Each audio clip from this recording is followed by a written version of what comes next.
მაგრამ მე კიდევ ერთხელ მინდა მოგმართოთ. ჩემო ძვირფასებო, ჩემო თანამემამულე. მე ძალიან მიყვარს ოსი ხალხი. როგორც პრეზიდენტს და როგორც ერთ რიგით ადამიანს. მე ძალიან დიდი თაყვანისმცემელი და პატივისცემელი ვარ ოსური კულტურის, ოსური ისტორიის, ისინი თქვენ ყველა ეთნიკური ოსი საქართველოში არის საქართველოს ისტორიის განუყოფელი ნაწილი მრავალი საუკუნის განმავლობაში. ჩვენ ვამაყობთ თქვენით და ჩვენ ვამაყობთ ამ ჩვენი ერთობით. საქართველოს ძლიერია თავისი მრავალფეროვნებით. საქართველოს არ არის და არასდროს არ იქნება მონოეთნიკური ქვეყანა, ერთი ეთნოსის ქართველების ქვეყანა. საქართველოს გვეკუთვნის ყველა ჩვენ თანაბრად მიუხედავად ჩვენი წარმომავლობისა. და მოდით ერთად გავუფრთხილდეთ ჩვენ ქვეყანას. მოდით ერთად ავაცილოთ მას თავიდან ძალადობა. მოდით ერთად ვიმუშაოთ უკეთესი მომავლისკენ. მოდით გადავუსვათ ხაზი ყოველგვარ უარყოფით წარსულში და ვიფიქროთ ჩვენ საერთო მომავალზე.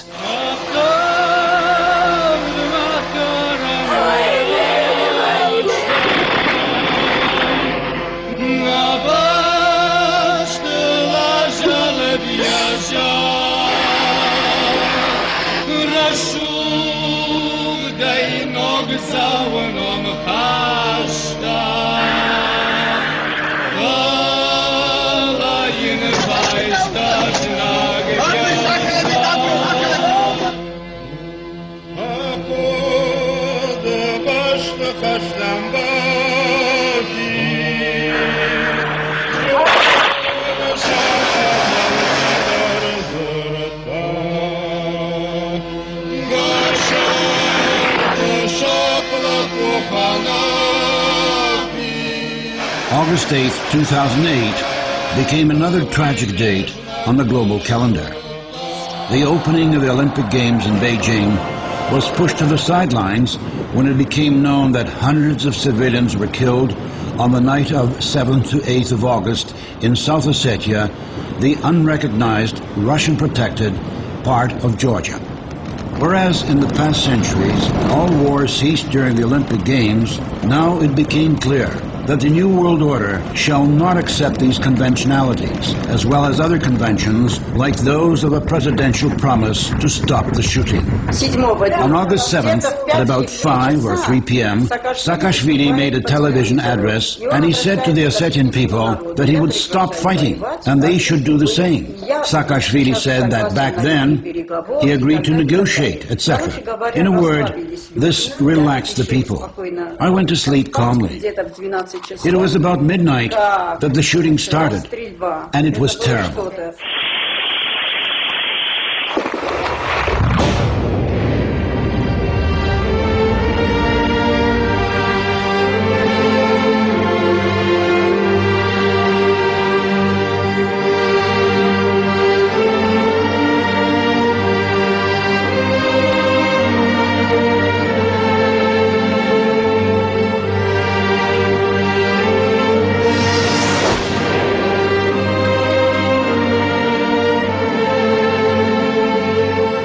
We are about to prove that what happened with South Ossetia and its 120,000 residents on the 8th of August was a war crime.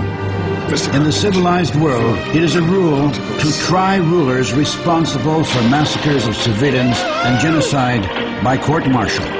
The Georgian army received the order to attack the sleeping Tsimbal from President Mikhail Saakashvili. But who does Saakashvili himself receive orders from? Who finances the Georgian army? Who supplies Georgia with state-of-the-art military equipment? Why were there Afro-American mercenaries in NATO uniform found among the killed aggressors? Who in South Ossetia was the fifth column? A traitor that opened the door to the enemy.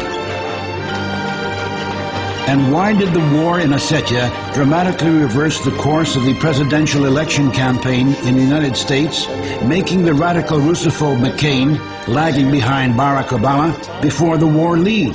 Russia is using violence against Georgia. The South Ossetia attack operation was titled Clean Field. This was certainly the best option for Georgia. They want the land without us. They simply want this territory. He wanted to kill us all, everyone. He said that he did not want the people here, only the land itself.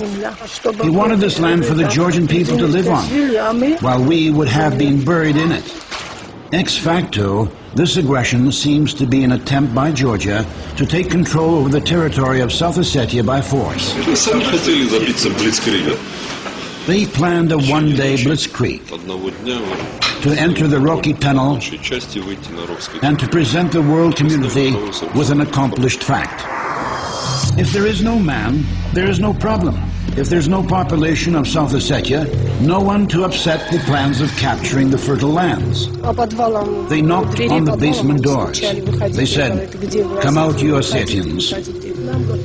Come out. The Russians will not help you." However, that small victorious war went wrong.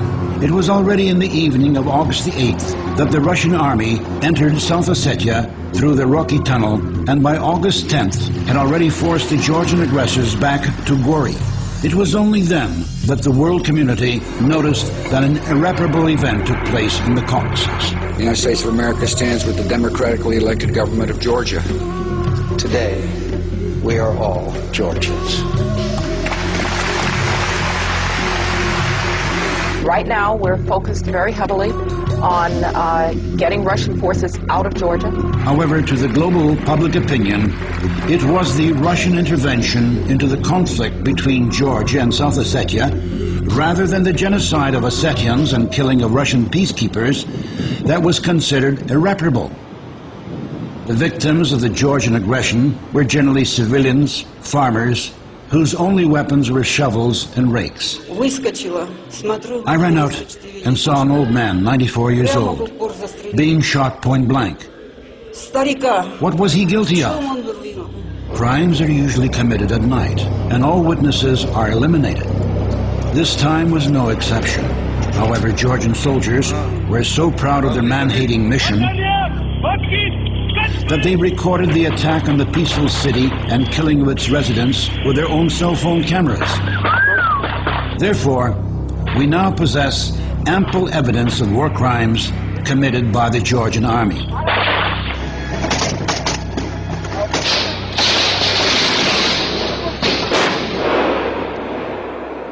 This video shows them already advancing inside. We can see indiscriminate shooting. Please note there's a car, a Vaz 2107, in that place. And he fires 3 times from a grenade launcher directly into this car.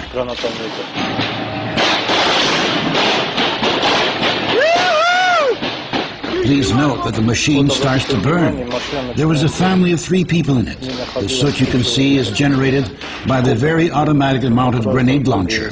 It is in this car that the Drusoyev family tried to escape from the enemy occupied the city. The woman managed to jump out of the car and watch the Georgian soldiers burn.